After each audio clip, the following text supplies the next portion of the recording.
Kasi nung una, yung asawa ko talaga yung nagtatanim, nung ako Opo. wala.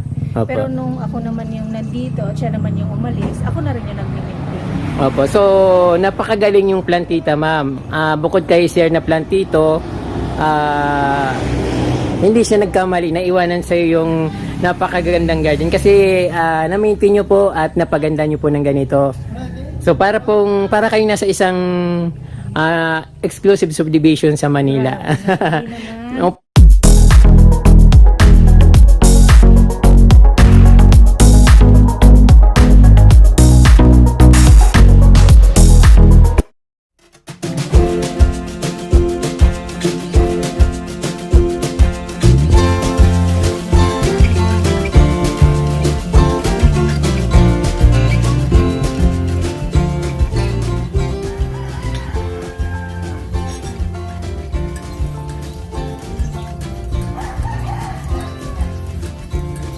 Magandang araw sa inyo mga kapromedi. Nandito ulit ako sa aking front yard garden at nagsiselebrate ng fiesta dito sa mismo tapat ng kubo ko. So kasi fiesta ngayon dito kapromedi. So yung almusal ko ngayon ay ibos. So ang gumawa nito ay yung sister ko. Para marami siya, maliliit lang na balot yung ginawa niya para kunwari marami maraming makatikim. So ayun,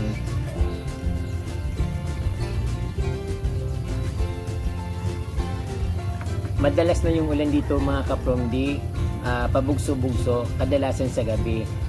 And then pag araw sobrang init. At okay lang naman kasi pag mainit maghapon, nagagawa ng mga tao yung mga trabaho nila, na kapag napupunta nila yung gusto nilang puntahan, nagagawa nila yung kung anong trabaho nila at nakakapasok sila. So paggabi, okay lang naman na malakas yung ulan kasi mahimbing yung mga tao na natutulog. So ngayon kapromdi, mayroon na naman ako yung papakitang garden sa inyo. Yung garden na yon ay ang may-ari nung garden ay kapatid nung may-ari nung Hayop sa Ganda na garden. So ayun kapromdi. So malapit lang din doon, at although nakikita ko na yun matagal na rin dahil yun nga yung dumaan ako, nakita ko yun. At that time hindi pa siya masyadong ganun kaayos yung pagka-trim niya ng mga plants. At hindi pa masyadong pansinin. Pero nung binalikan ko siya, sobrang ganda rin. At hindi naman siya ganun kalawak nung una kong na-feature nung Monday. Pero sobrang ganda rin. Napakalinis niya. Very creative yung may-ari. So yung may-ari doon ay isang OFW. So plantito kapromdi yung may-ari noon. But nasa ibang bansa siya dahil OFW siya. So yung husband niya yung wife niya yung naiwan. Kaya yung wife niya yung nag-aalaga ng halaman. So pinaunlakan niya nga ako na kausapin ng saglit lang. Then ayun, siyempre pinakita ko yung garden nila. Napakaganda ng pagka-sitting, napaka-cozy, napakakulay. Yung mga croton sa gilid, ang ganda-ganda. Ayun yung makikita nyo. So na-amaze ako kasi hindi naman ganun kalaki yung garden niya, pero sobrang maganda at talagang mapapawaw ka rin.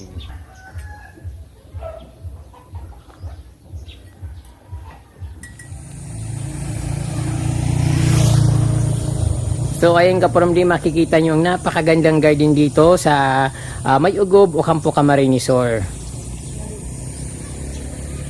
At ito yung isang puno dito na kamukha ng magic fruit na nagbubunga ng kulay pula at kapag nahinog na kulay purple.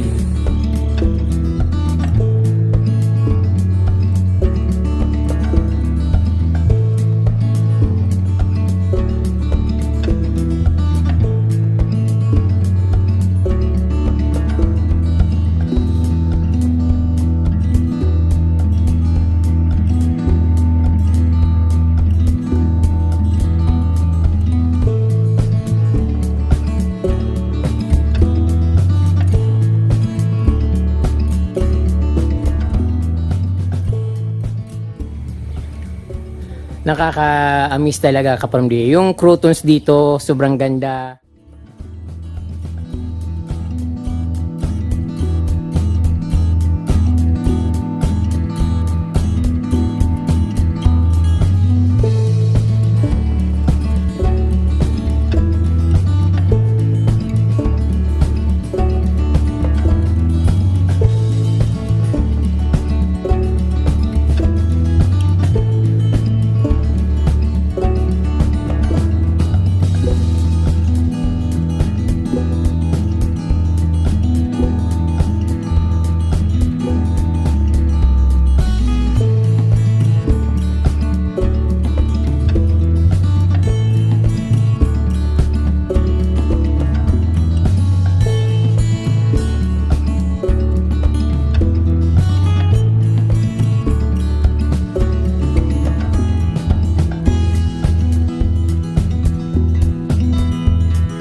Dito naman sa front ng bahay nila, ito yung makikita, yung pagka-landscape niya.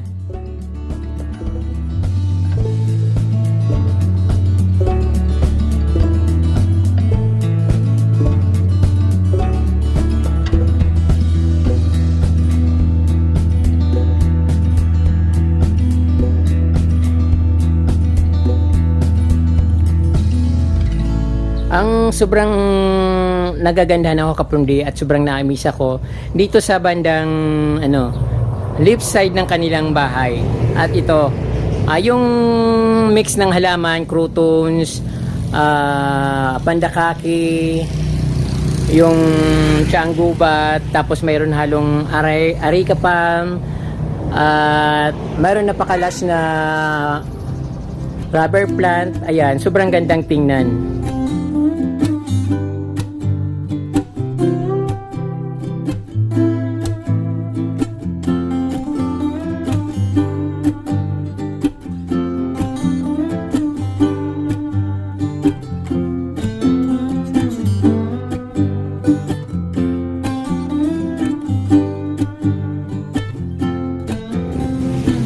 So, tingnan natin dito sa bandang likod kung anong makikita dito.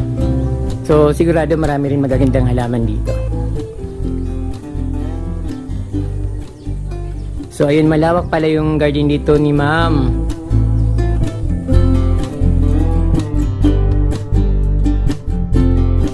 At dito sa gilid ng kanilang bahay ay nandito yung mga may senado, philodendron lime, saka maraming anong tawag dito, mga epicea.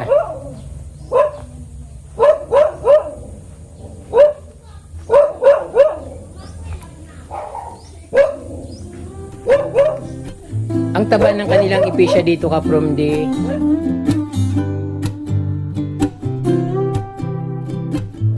ang laki ng mga dahon.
Then dito rin sa side ng kanilang front yard ay marami rin iba't ibang klase ng halaman.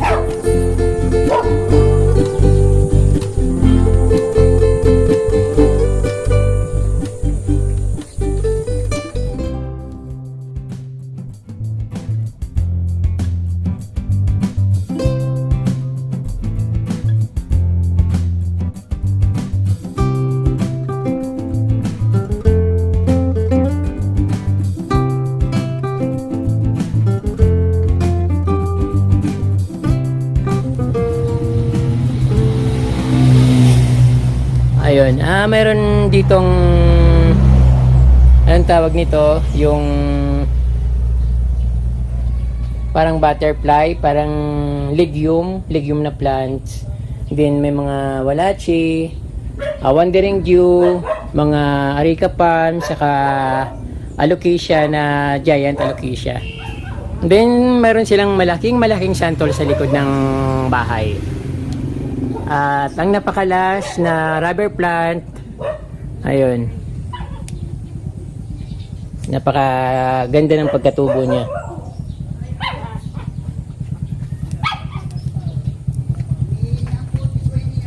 At ito naman ka from D, parang ito palagi akong nami-mesmerize, parang napapatingin ako palagi pag nakakakita akong ganitong halaman kasi hindi ko siya alam kung anong variety ng plants ito. Kasi very attractive sa garden yung kulay niya. Magandang tingnan, bagay na bagay pag sinama sa kulay green, kulay yellow, at may ganitong kulay. So napakagandang tingnan ka from D.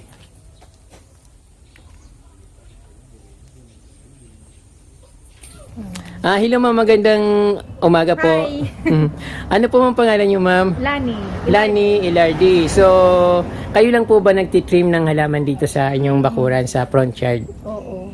Mga ilan taon na po kayong nagga-gardening? Matagal na rin. Ah, Kasi nung una, yung asawa ko talaga yung nagtatanim. Nung ako Opo. wala.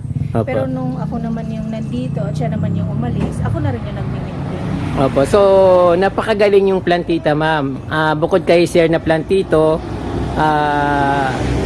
hindi siya nagkamali. Naiwanan sa yung napakagandang garden kasi na-maintain nyo po at napaganda nyo po ng ganito. So, para kayo nasa isang exclusive subdivision sa Manila. Opo, ma'am. Na-amaze pa ako dun sa pagka-sitting ng plant nyo dun sa bandang gilid.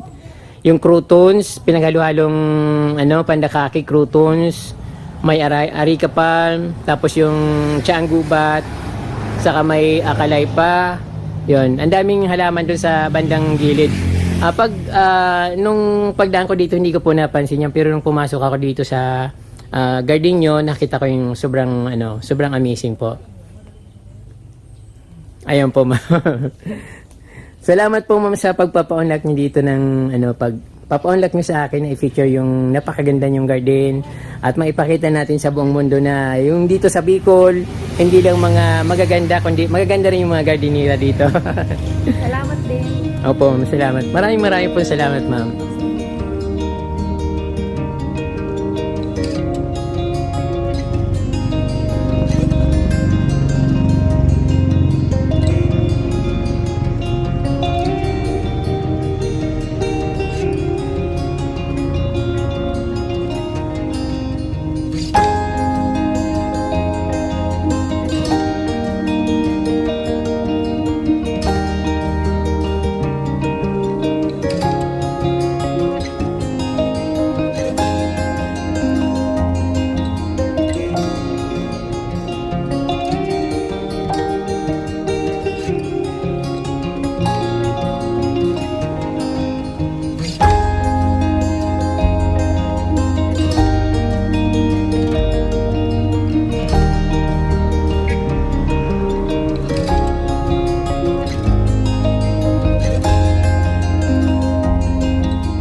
At rin siya, 5-star rating din yung garden niya sa linis ng kanyang yung grass, sa pagka-arrange ng mga kanyang halaman. So superb din yung pagka-arrange niya. At syempre sa likod marami rin siyang garden, yung halaman. So ayun, mag-shoutout po muna tayo. Baka magtampo na yung iba. Shoutout po to Ma'am Jerry Bell Umali Cruz, GM Mendoza of Zambales, Rick Auriada,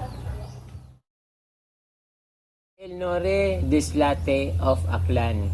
So ayan, 4 lang sila. Marami pong salamat sa inyong patuloy na pagtatangkilik at pagsusubaybay sa aking mga bagong post na videos, mga vlogs na pinapanood nyo aking mga vlogs. At patuloy pa rin po ako naghahanap ng mga magagandang views, magagandang garden. At siyempre, gusto ko ipinipresent sa inyong maganda rin. Kung gaano siya kaganda, gusto ko ipakita ko rin sa inyo na totoo na ganun talaga kaganda. Yung mga idea na hindi natin alam kung paano gawin, kung paano pagandahin yung ating mga garden. Pero nakikita natin sa mga video, sa mga pinapakita ko na pwede pala yung ganun. At pwedeng maging maganda yung garden nyo kahit na wala kayong mga rare na halaman, mga simpleng halaman lang, mga cutting lang yan sa kapitbahay. Pwede nyo pagandahin yun. Nasa ayos na lang ng seating. Katulad nung hayop sa ganda. Talaga naman, kung napapansin yung mga halaman, is yung mga halaman, pareho din naman ng halaman natin. Kaya lang, naka-arrange siya at napakaganda ng seating niya at syempre napakaaliwalas talaga at sobrang lawak.